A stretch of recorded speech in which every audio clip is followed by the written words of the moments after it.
Olá, hoje a gente vai conversar sobre uma coisa que, olha, tá dando o que falar no mundo da tecnologia. A OpenAI, que é a empresa por trás do ChatGPT, que, bom, muita gente usa, ela está entrando num campo totalmente novo e, vamos dizer, bem espinhoso. Desenvolver os próprios chips de inteligência artificial. Exato. É uma notícia que faz a gente parar para pensar, né? Uma empresa que é referência em software de IA, agora querendo construir o próprio hardware. Isso, assim, sinaliza uma mudança estratégica bem profunda e com implicações, olha, gigantescas. Com certeza.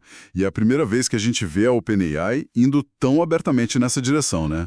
O nosso papo hoje vai ser para tentar entender por que essa aposta no hardware, que a gente sabe que é caro, é difícil, Uhum. como eles querem fazer isso e, claro, o que isso pode significar não só para eles, para a OpenAI, mas para todo o cenário de IA. Ok, vamos mergulhar nisso. E é super importante colocar isso no contexto certo, sabe? No ponto em que a IA está hoje, o poder computacional é a chave de tudo.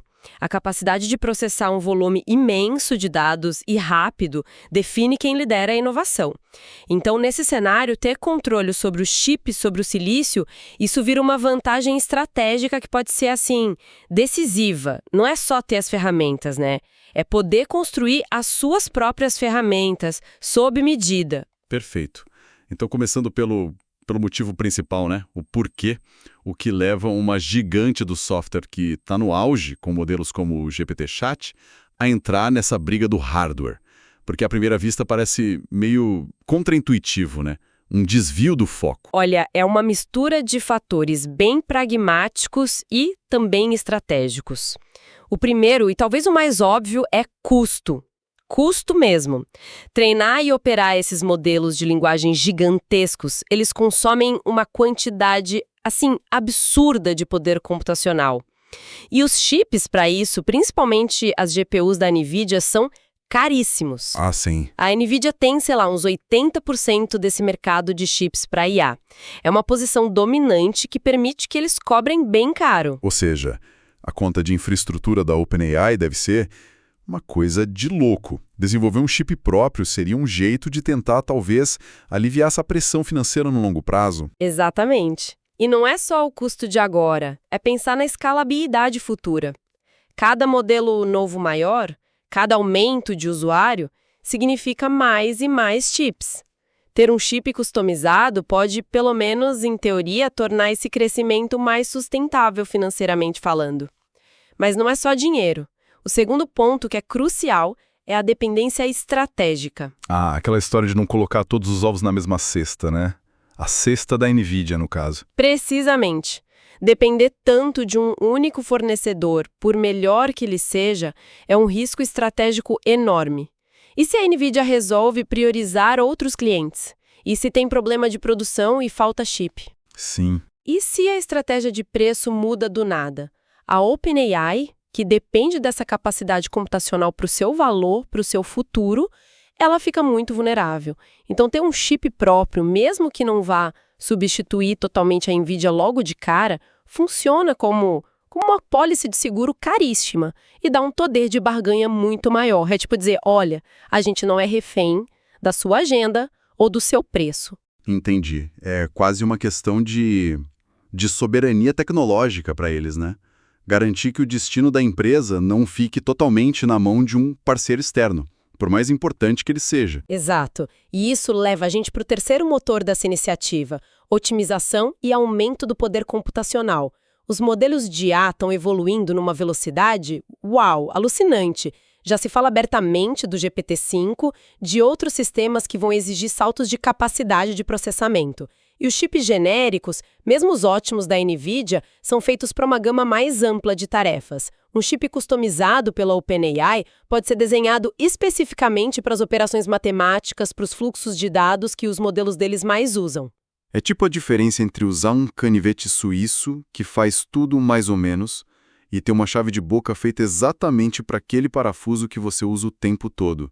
A ferramenta especializada, se for bem feita, vai ser muito mais eficiente para aquela tarefa específica. Perfeita analogia. E essa eficiência não é só mais rápido. Pode ser menor consumo de energia para fazer a mesma coisa, o que em data centers gigantescos é, nossa, fundamental. Pode ser a capacidade de treinar modelos com arquiteturas que hoje não dá para fazer com hardware genérico, pode destravar novas funcionalidades ou fazer os modelos atuais rodarem com menos latência para o usuário final, é buscar um desempenho otimizado para as tarefas que definem o negócio deles. Ok, então os motivos estão claros. Mais controle sobre custo, menos dependência estratégica e a promessa de um desempenho otimizado que pode ser chave para a próxima geração de IA. Mas vamos combinar, projetar e fabricar chip de ponta é uma das tarefas mais difíceis e caras da indústria de tecnologia. Como uma empresa de software, mesmo a OpenAI, pretende fazer isso? É aqui que a história fica realmente... Sem dúvida. A execução é onde a coisa complica. Não é algo que se faz sozinho, né? As informações que a gente tem apontam para parcerias estratégicas importantes. A Broadcom, que é outra gigante americana de semicondutores, com muita experiência em chips customizados, os ASICs, e também de rede, foi identificada como co-designer do chip. Tem relatos, inclusive, de um pedido, assim, gigantesco na casa dos 10 bilhões de dólares, que até impulsionou as ações da Broadcom. Isso mostra a seriedade, a escala do projeto. A expectativa é que a produção em massa possa começar lá para 2026. 10 bilhões? Caramba, isso não é um teste, é um comprometimento sério. E quem, de fato, iria colocar a mão na massa para fabricar esses chips? Aí entra outra gigante, mas do lado da fabricação, a TSMC, Taiwan Semiconductor Manufacturing Company. É a maior fabricante de chips sob encomenda do mundo, faz chip para Apple, para Nvidia, para AMD, para um monte de gente. A OpenAI estaria mirando a tecnologia de processo mais avançada que existe, ou quase, a de 3 nanômetros. Só para ter uma ideia, quanto menor esse número, mais transistores cabem no chip, o que significa mais poder ou mais eficiência energética. A previsão é que o design final esteja pronto para mandar para a fábrica, o que eles chamam de tape-out, em 2025. E esse tape-out você falou que é um passo crítico. O que ele envolve exatamente? O tape-out é a hora da verdade. É quando o projeto detalhado do chip, finalizado depois de meses, talvez anos, de trabalho de design, simulação, é literalmente enviado para a fábrica da TSMC para começar a produção física. É um marco caríssimo, custa dezenas de milhões de dólares só para essa etapa inicial, de fazer os moldes, as máscaras e os primeiros wafers de silício. E o processo todo, desde mandar até ter os primeiros chips funcionando de volta, leva meses. Normalmente uns 6 meses, a não ser que você pague uma fortuna para acelerar. E o risco? Imagina que não seja só apertar print. Definitivamente não, o risco é enorme. Se tiver qualquer falha no design, que só aparece depois de fabricar os primeiros chips, um bug lógico, um problema de performance, um consumo de energia muito alto, aí, bom, tem que voltar para a prancheta, diagnosticar o problema, corrigir o design e fazer um novo tape-out, gastando mais dezenas de milhões e perdendo meses preciosos. Para uma empresa como a OpenAI, que está correndo contra o tempo na evolução da IA, um atraso desses pode ser devastador. Não só financeiramente, mas em termos de competitividade. Um errinho no design pode significar meses de atraso e milhões no lixo. Uau! A pressão em cima da equipe de design deve ser gigantesca. E quem são as pessoas dentro da OpenAI que estão tocando esse projeto tão complexo? O design principal está sendo feito por uma equipe interna que, pelo que se sabe, cresceu bastante nos últimos meses. Chegou a ter umas 40 pessoas, engenheiros.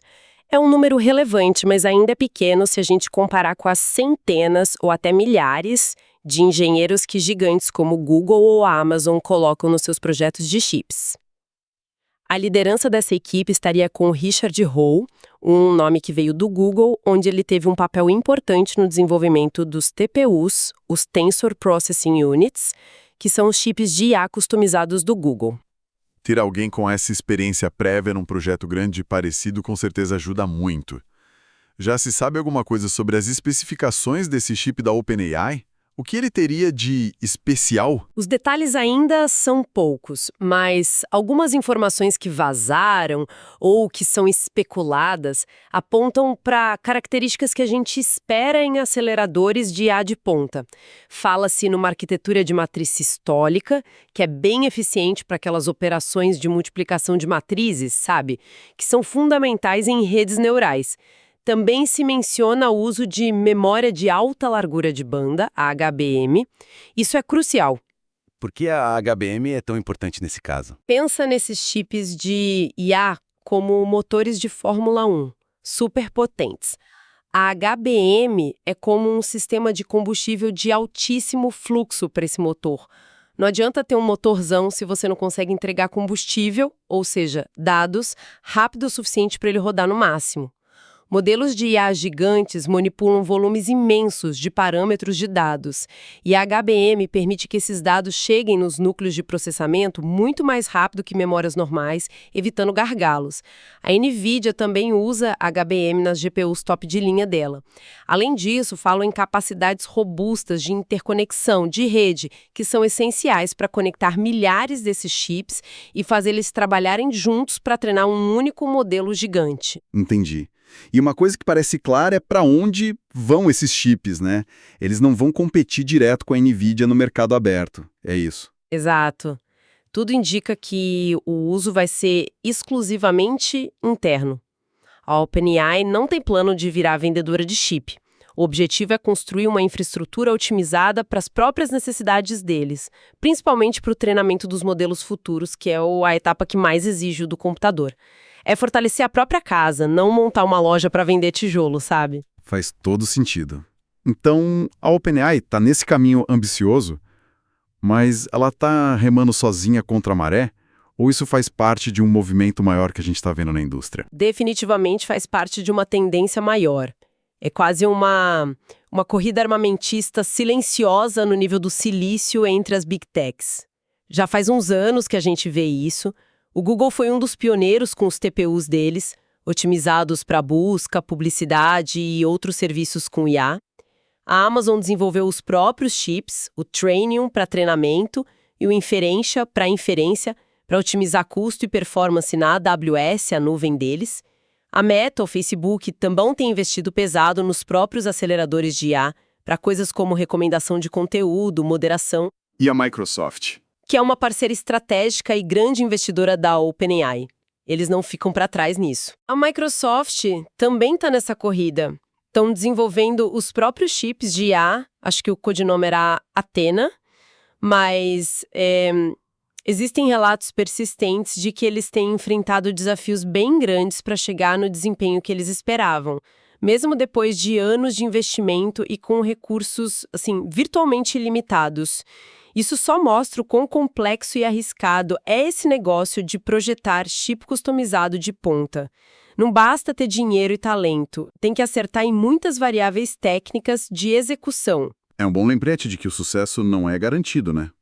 Mas, voltando para a tendência geral, por que todas essas gigantes estão investindo bilhões para, digamos, reinventar a roda, em vez de simplesmente comprar o melhor que tem no mercado, como as GPUs da NVIDIA? Os motivos são bem parecidos com os da OpenAI, mas numa escala talvez ainda maior.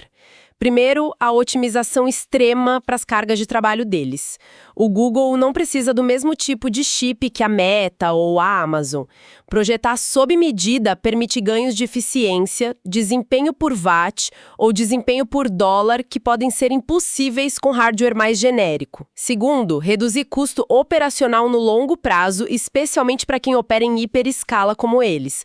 Mesmo que desenvolver seja caro, a economia na compra de dezenas, centenas de milhares de chips e no consumo de energia pode compensar. E terceiro, maior controle sobre o roadmap tecnológico e a cadeia de suprimentos. Eles não ficam mais reféns dos ciclos de lançamento ou da estratégia de preço de um fornecedor externo.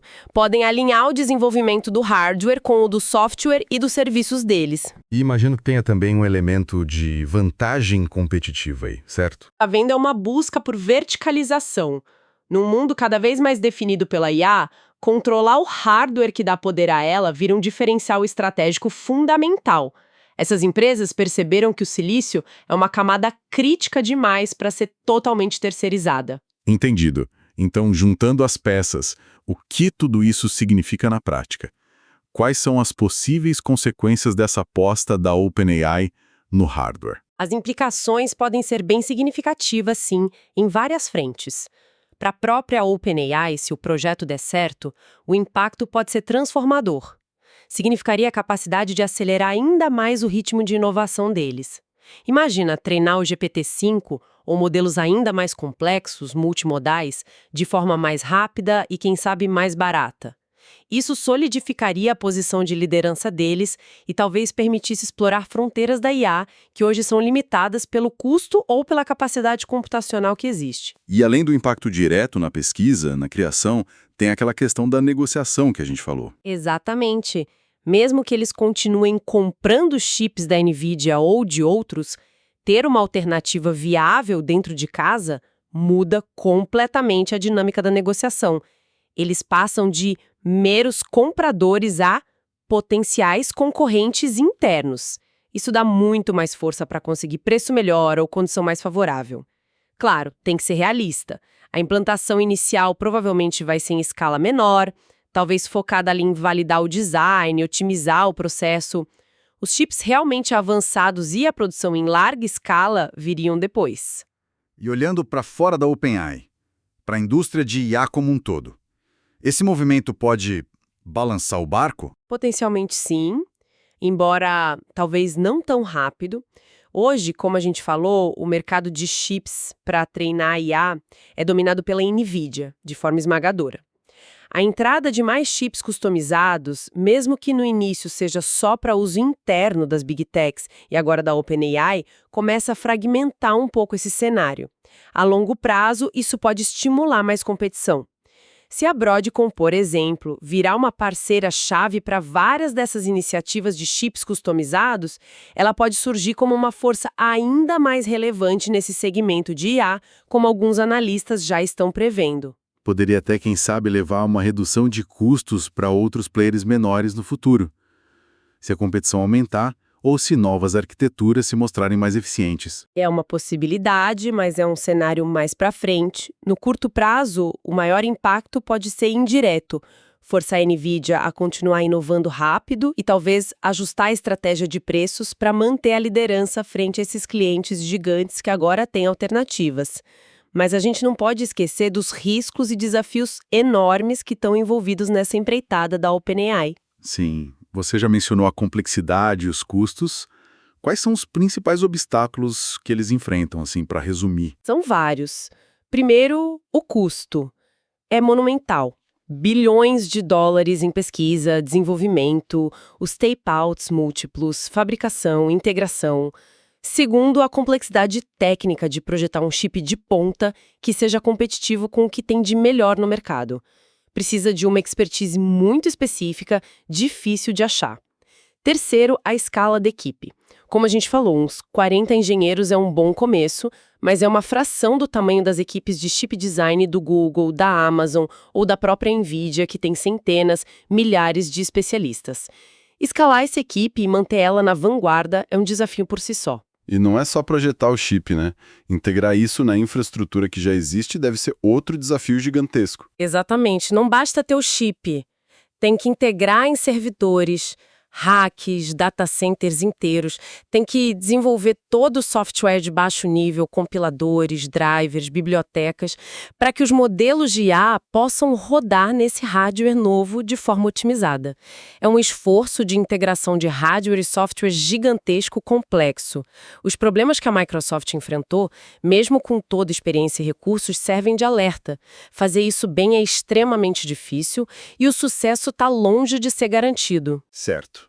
Então, para amarrar nossa análise, a gente está vendo um movimento estratégico bem ousado da OpenAI, saindo da zona de conforto do software para encarar o desafio do hardware. As motivações são fortes, tentar controlar os custos que só crescem, reduzir a dependência perigosa de um fornecedor e buscar um desempenho otimizado, que é essencial para liderar a próxima onda de IA. E essa jogada não acontece no vácuo, né? Ela reflete uma tendência maior das Big Techs de buscar mais controle vertical sobre os componentes que definem o futuro da tecnologia. Exatamente. É uma aposta de altíssimo risco, com um investimento colossal, mas o potencial de retorno, se der certo, é igualmente enorme.